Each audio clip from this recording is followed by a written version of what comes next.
Igihe cyacu turashima Imana cyane kuko naragira ubuntu bwo kuba muri iyo generation. Yari generation nziza ikunda Imana kandi ikunda kwegera Imana, kandi n'ivyo twakora byose twabikora gw'icoro c'Imana. Ivyo ni navyo vyatumye numva ashobora no kubandanya gushikana kino gihe. Aho bitandukanye n'ivya kino na generation y'ubu, urabona ko benshi barako baratwagwa n'amaronko, barako baratwagwa n'inyungu zabo, ariko mu gihe cyacu n'ukuri twakora tubona Kristo, tubona icubahiro ca Kristo, kandi n'ubu ni naco mpimiriza benshi abo bose mwavuze ko munagerageza gufasha. Nta kindi dukora atari kubahimiriza kugira ngo barushizeho guca bugufi, bareke Kristo abari bashigwa hejuru mu byo bakora byose.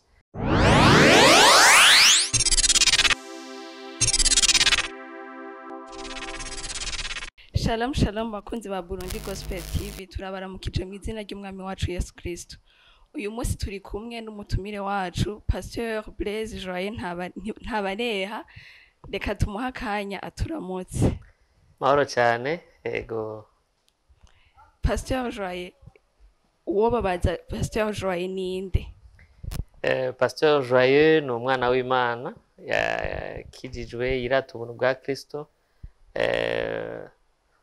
yagira ubuntu budasanzwe bwo kwitwa umwana w'Imana isumba byose.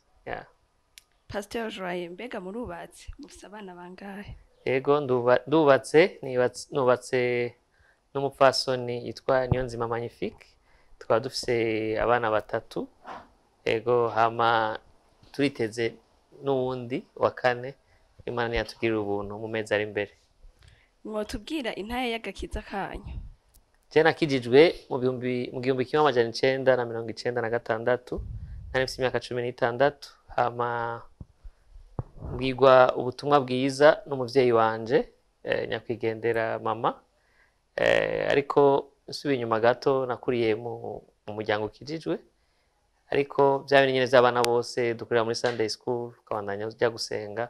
Ariko nafashe ingingo yo kwakira Yesu umwami n'umukiza ubuzima bwanje mfise imyaka 16. Ndavyibuka twari babiri mu nzu, mama arampamagara ariko arampanura, ariko akaba n'akaryo ko kumbwira ubutumwa bwiza bwa Kristo Yesu. Ni naho nakiriye Yesu, gushika no musi sinicuza ku ngingo nafashe, kandi ndumva nezerewe kandi nguwe neza. Tubazi kera mu ndirimbo mpimbazamana, muba mwarahagaritse kuririmba? Kuririmba ntitubihagarika, nta n'umugambi umuntu afise wo kubihagarika, kuko ni kimwe mu mpano mvabwenge Imana iba yarahaye umuntu kuva akivuka akayivukana. Rero kumbure nshobora kuba nahinduye uburyo ndabikoramo, ariko sindota mpagarika guhimbaza Imana. Ego. Twakubonye ufasha abaririmbyi benshi n'imigwi myinshi. Ni gute ubona gospel yo muri iyi myaka pahapo y'igihe canyu? Igihe cyacu turashima Imana cyane kuko naragira ubuntu bwo kuba muri iyo generation. Yari generation nziza ikunda Imana kandi ikunda kwegera Imana, kandi n'ivyo twakora byose twabikora gw'icoro c'Imana. Ivyo ni navyo vyatumye numva ashobora no kubandanya gushikana kino gihe. Aho bitandukanye n'ivya kino na generation y'ubu, urabona ko benshi barako baratwagwa n'amaronko, barako baratwagwa n'inyungu zabo, ariko mu gihe cyacu n'ukuri twakora tubona Kristo, tubona icubahiro ca Kristo, kandi n'ubu ni naco mpimiriza benshi abo bose mwavuze ko munagerageza gufasha. Nta kindi dukora atari kubahimiriza kugira ngo barushizeho guca bugufi, bareke Kristo abari bashigwa hejuru mu byo bakora byose. Ego Tubazi nk'umwongere, ryari mwamenye ko mufise ibango ry'ubwongere? Ibango ry'ubwongere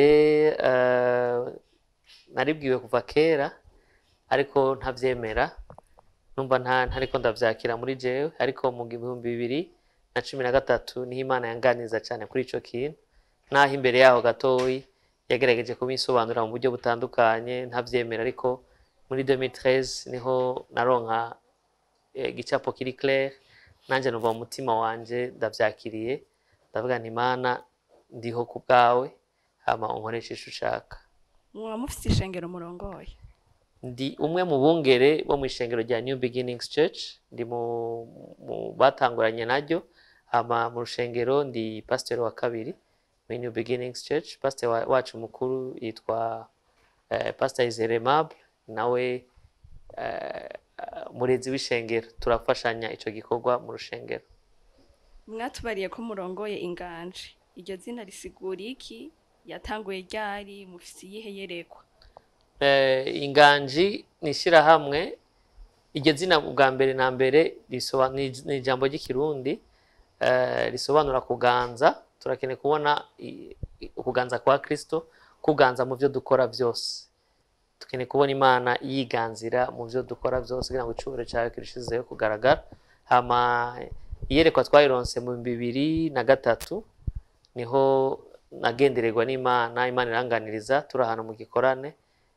Numva ko harakwiye ko habaho ishirahamwe nk'iryo ry'abahinyanyuzi bafise impano mvabwenge canke abartiste bakijijwe bari mu madomene atandukanye, ego baje hamwe kugira ngo bashobore gukorera hamwe. Rero iyerekwa ryacu naryo ni kubona kana bivuge kwanza mu gifaransa nibaza ko ari vyonyorohera cyane, ni voir la société humaine fondée sur la foi et les valeurs chrétiennes. Kubona ikibano kirimwo abantu cubakiye ku nyifato ndangagaciro rukristo. Iryo yerekwa dufise twifuza gukora, kubona biba ijoro n'umurango nta kindi turazi ushinga. Dukoresha impano zacu mvabwenge kugira ngo Imana ushize kudushoboza kuzana ico kirere cyo kubona abantu bagira izo mpano, plutôt izo nyifato ndangagaciro rukristo. Yego. Pst Joyeux, mbe mwotubwira ibikorwa mumaze gukora? Tumaze gukora ibikorwa byinshi cyane kuva muri iyo myaka navuze mu 2003. Ndibuka ko igikorwa cya mbere twakoze cya lancement yari mu 2005, yari conference, amahugurwa y'aba artiste. Hama twaba twaranabandanije kuva muri uyo mwaka nyene tubona dukora ibikorwa nk'ivyo vy'ama conference. Turamaze gushigikira aba artiste benshi bakora ategura ama concert n'ibiteramo bitandukanye. Turamaze kubona Imana ikora idukoresha mu buryo butandukanye mu vyerekeye amahugurwa, ibiteramo. Tuvugana twaratanguje ishuri ryitwa IWA, INGANJI Worship Academy, rikaba rihurikiyemo abanyeshuri bava mu madomene atandukanye na cyane cyane abari mu muziki, muri art plastique no muri cinema. Hama ni igikorwa dukunda gukora igihe cyose rimwe mu mwaka cyitwa INGANJI Festival. Kaba kira umwaka wose tuba dufise intumbero tuba turakoreramo. Hama twaratanguje n'umugambi witwa nawe abeho neza, nawe akaba ari umugambi wo gushigikira abantu bakeneye ubufasha, ariko cyane cyane twebwe dukoresheje impano zacu mvabwenge Imana yaduhaye. Hama tukifatanya n'abandi bafise izindi impano kugira ngo dushobore gufasha abo bantu. Yego. Turavye mu bikorwa mukora harimo art plastique, cinema et musique. Kubera iki mukorera cyane mu baririmbyi mpimbazamana? Ntidukorera cyane mu baririmbyi mpimbazamana, ahubwo dukorera muri ubwo burere bwose uko ari butatu. Art plastique ni gisata ca art abantu benshi batamenya, ariko gikomeye cyane gikora mu rushengero, cyo kimwe na cinema. Byose turabikoreramo hamwe n'umuziki. Umuziki gusa niwo uboneka cyane, ariko nizo mpano zindi zirakorera mu rushengero. Nk'akarorero iyo tuvuze decoration, gushariza mu rusengero bijya bijanye na art plastique. Iyo tuvuze uburyo abantu baba bambaye, abaririmbyi canke ibintu bitandukanye bijanye n'ikintu kibereye ijisho bijanye na art plastique, urumva ko n'ivyo ari ibintu biba bikeneye kuba developer mu ishengero rya Kristo. Rero nico gisata turagikoreramo cyane. Hama no muri cinema turabikoreramo cyane, nk'ubu tuko turagerageza gufasha abartiste biga muri rya shuri kugira ngo bashobore kuzodukorera ama documentaire y'amashengero yabo ingene yatanguye, ndetse dushike no ku rugezo rwo gukora documentaire y'ishengero rya Kristo mu Burundi kuva ritangura gushika no munsi. Urumva ko si muziki gusa, turagerageza gukorera mu mpande zose. Ego. Twarabonye amafishe y'igikorwa citwa INGANJI Festival deuxième édition. Ni iki mwivugako? INGANJI Festival ni igikorwa kimwe mu byo dukora buri mwaka, kandi kiba gihurikiyemo ama activité atandukanye. Nk'uno mwaka dufise ama activité 4 turiko turakoreramo cyane hariho iyitwa Art Business Conference, ni amahugurwa canke ikarisha bwenge y'abagwizatunga b'abakristu. Hama icyo tubahamagarira si kindi no kugira ngo dushobore kubereka ingene bashobora gushigikira ubwami bw'Imana baciye muri baciye muri izo mpano mvabwenge. Hama hari na activity yitwa worship like never before, ni igikorwa twama dukora cyo guhimbaza Imana, umugoroba wo guhimbaza Imana birenze uko twigeze kubikora. Harimo na activity ya gospel artist workshop, nayo abari amahugurwa canke ikarisha bwenge ry'aba artist, abahinga bafite impano mvabwenge bari muri ajya amadomene 3 navuze: musique, plastique na cinema, kugira ngo bashobore gukorera Imana mu buryo bwagutse. Murazi ko Bibiri tubwira neza ngo ubwoko bwanje burabanye bwo kutamenya, turageza kubaha ibikwiye byose kugira ngo bashobore gukorera Imana mu buryo bunengesere kandi bumeze neza. Hama hariho n'indi activité yitwa soirée de gala. Iyo soirée de gala nkuno mwaka dufite intego yo kugira fundraising cyangwa kwegeranya uburyo bufasha abatishoboye muri wa mugambi navuze wa nawe abeho neza. Uyu mwaka twihaye intego yo gufasha abana bavukira mu mpimba mu busho, n'abagwayi bari mu bitaro bitandukanye babuze ingene bashobora kuriha ivyo basabwa kugira ngo bashobore gutaha. Bimwe baravuga ngo bamufungiye mu bitaro bitewe no kuyabuza amafaranga ariha y'imiti n'ibindi aba yarakoresheje, cyangwa ugasanga n'abandi barandikiwe ama operation, barandikiwe kuzovugwa mu buryo butandukanye mbwa kubera uburyo buke amikoro make bikanka ko bashobora kubikora. Rero tuzoba dufite intego yo kwegeranya uburyo bushoboka bwinshi kugira ngo dushobore gufasha abantu benshi bashoboka. Ego. Mbega Inganji Festival izoba ryari, ifise iyihe ntumbero? Inganji Festival y'uyu mwaka ifise icivugo nyamukuru ca vyose ku bw'icubahiro c'Imana canke tout pour la gloire de Dieu. Hama kuri tariki 28 z'ukwa gatanu niho tuzoba dutanguye gushika itariki 8 z'ukwa gatandatu. Itariki 28 izoba ari umunsi wa Art Business Conference. Tuba turi kumwe n'abagwizatunga batandukanye, tuko turaganira ku vyerekeye comment investir dans le royaume de Dieu au travers de l'art. Hama itariki 2 z'ukwa gatandatu izoba ari activité yitwa soirée de gala, ari nayo ifise intego cyane cyane kugira fundraising. Ntumira n'umuntu ariko aranyumva kugira icyakoze mu gushigikira mu kudushigikira kugira ngo dushobore gufasha benshi bashoboka mu bari mu bitaro n'abana bavukira mu busho butandukanye. Hama itariki 4 izo ari tuzokora cya gikorwa ca worship like never before, ari igikorwa cyo guhimbaza no gutazira Imana. Hama itariki 8 tuzokora gospel artist workshop, izoba ari igikorwa cy'amahugurwa y'abartiste bakijijwe bari muri ajya amadomene navuze. Hama ijya activity ya mbere Art Business Conference izobera kuri King's Conference KCC. Hama soirée de gala nayo izobera mu Kabondo hepfo ya École Belge. Kwinjira ni par réservation, kuvuga ngo hazoza abantu bose bashoboye kudushigikira kugira ngo tushobore gukora ico gikorwa ciza. Hama worship like never before izobera muri Life Center mu Nyakabiga. Nshimira n'iryo shengero n'abantu bose bashoboye kudufasha kugira ngo dushobore kuronka aho dukorera ivyo bikorwa. Hama sinoreka kubabwira na gospel artist workshop izobera muri CLM, naone murene n'akaryo ko kubashimira kuko hose turisanzura, bose baratwemereye baratugura imiryango kugira ngo dushobore gukora ico gikorwa. Ego. Twarabonyemo abaririmbyi batandukanye mwatumiye bo ngaha iwacu mu Burundi no hanze y'igihugu. Mbega mwoba mwabahisemo mwisonze iki? Icyambere ni twarondeye abantu bafise umutima wo guhimbaza Imana. Ico nico kintu cyambere nkuko muri Yohana 4 kuva ku 23 na 24 yabivuga ngo Imana ngo igihe kiraje kandi cyamaze gushika abahimbaza Imana bamuhimbaza mu mpemu no mukuri.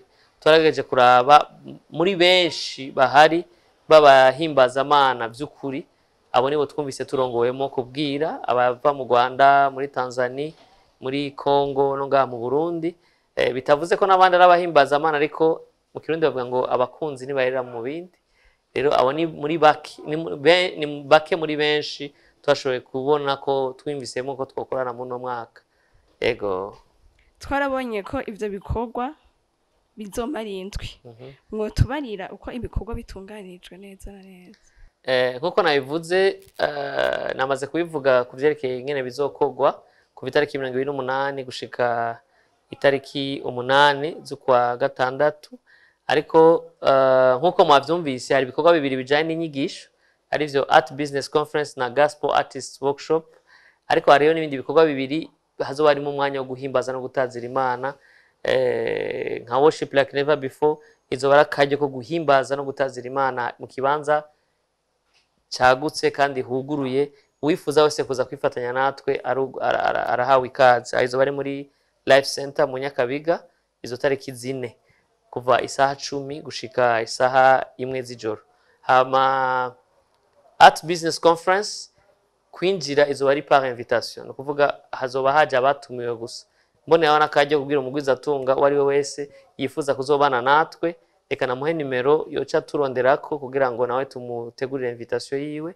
Ni yo turondera kuri 79 75 88 56 79 75 56. Kuri iyo nimero nawe wakwandika kuri WhatsApp uzi kuri umugwiza atunga wifuza kubana natwe muri ico gihe, wotubwira hama tukagutegurira ubutumire bwawe. Hama iyo ya soirée de gala nayo ni par réservation, no kuvuga ngo urayimenyesha kare kuzoba uhari. Hama hariho uburyo twategekanije ku muntu wese yifuza kuza kudushigikira. Urashobora gukora ibirenze, ariko hariho twiyumviriye ko twohera, no kuvuga ku muntu umwe urashobora guterera guhera ku 100, uvuye 100, 150 canke yarenga ku giti cy'umuntu umwe, kugira ngo uzoze wifatanye natwe muri iyo fundraising, kugira ngo dushobore gukorana kwegeranya uburyo bwo gufasha abo bana. Ariko kandi twarahaye n'akaryo b'abantu bavuga bati twe turifuza kuba twicaranye uko tumenyeranye. Twarateguye n'indi reservation yo ku mameza.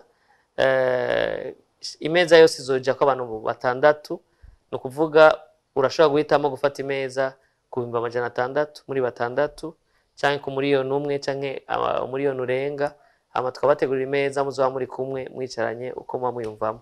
Hama tunabamenyesha ko uzoba yaterereye wese muri ayo mafaranga azoba baterereye harimo n'ico bazofungura. Hariho dîner tuzoba twagize muri iyo soirée de gala. Hama umuntu yokibaza ati kubera iki twabigize kare, ubundi twe turihisha. Iyo ni contribution gusa tuba twasavye, ubundi twobigize pendant l'événement. Muga twiyumviriye ko tubikoze pendant l'événement, kenshi turamaze kubona ko bica bihindura ikirere, ugasanga wa mutima cya kirere tuba dukeneye kubona ntikiko kiraza nkuko byategerezwa.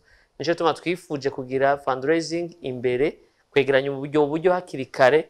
Hama mu mwanya wa événement ntihazagira ibizucira, ahubwo kazoba n'akaryo keza ko gushimira abazoba baje bose ko bazaba baduterereye.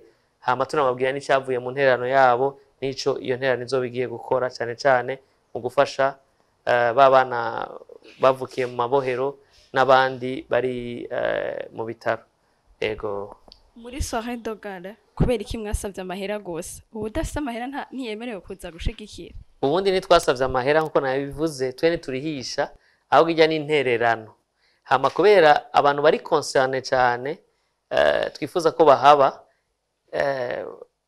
nabo bantu bazoba baterereye, kuko mu byo bazoba baterereye hazoba harimo no gufungura no kubafungurira. Ico rero kizoba ari ikintu ciza cyane kuri twebwe.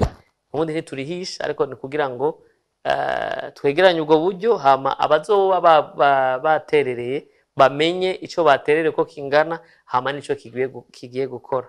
Hama abandi nabo bavuga bati turafise umutima wo guterera mugabo nta buryo dufise, twarabateguriye umugoroba wabo tariki 4 z'ukwa gatandatu, worship like never before. Umuryango izoba yuguruye muri Life Center, bazaduhimbazanye duhimbagwe, tuheshe icubahiro Imana yacu kubirenza uko twigeze kubikora. Nyuma y'ibi bikorwa niki mwiteze nk'impinduka muri gospel Ndundi? Ikintu cya mbere twiteze kubona nuko impwemu yo gukunda amaronko turifuza kubona idisparesa canke izimangana, ku buryo tutategereza gukora ikintu kugira ngo turonke amafaranga, ahubwo intego yacu iba kubona icubahiro c'Imana mu byo dukora byose, hama ibisigaye Imana ikitwararika ibisigaye. Ico ni kintu tubona dukeneye. Hama icya kabiri turakeneye kubona abantu bakizwa ku bwinshi, abantu bakira Yesu ku bwinshi, abantu bahura n'Imana, abarushe baruhuka, bafise ibibazo bitandukanye, muri ako karyo kose zuba dufise guhimbaza Imana, abantu bakumva ko baremuruwe, nko kujya Yesu yavuze ngo nimuzarusha n'abenda baruhura, baronka akaryo ko guhura n'Imana, Imana ibaruhure, Imana ibagirire neza, hama ubuzima bubandanye neza, Imana iganje mu byo dukora byose. Hama icyanyuma nuko turifuza kubona ubuzima rukristo bufata akarere, itubera style de vie, ntihabe kwivangavanga n'ibintu biriya, ariko abantu bakurikire Imana kandi bakurikire Kristo, babeho ubuzima Imana bateguriye kubaho kuva kera. Ego mu ncamake nivyo. Kubadukurikiye niki wo babarira nk'akajambo ka nyuma? Icyo numva no hereza ko nuko hano ku isi tubafise umwanya mutoyi, umuntu wese yahamagawe afise igihe kana kazomara no ku isi. Ndifuriza umuntu wese ariko aranyumviriza, ariko arankurikirana, kubaho bihwanye n'umugambi Imana imufiseko, ntatambamira iburyo canke ibumoso, ariko abeho bihwanye n'ico Imana yamuremeye, nkuko mu Banyefeso 2:10 yabivuga ngo turi birema vy'Imana, twaremewe muri Kristo Yesu, dutegurirwa ibikorwa vyiza byose kuva kera ngo tubigenderemo. Nico numva no bifuriza, tubeho bihwanye n'ubugombe bw'Imana kandi ku bw'icubahiro c'Imana. Murakoze. Turabashimiye Pasteur Joyeux Blaise Ntabareha ko mwatwakiriye ku biro vyanyu.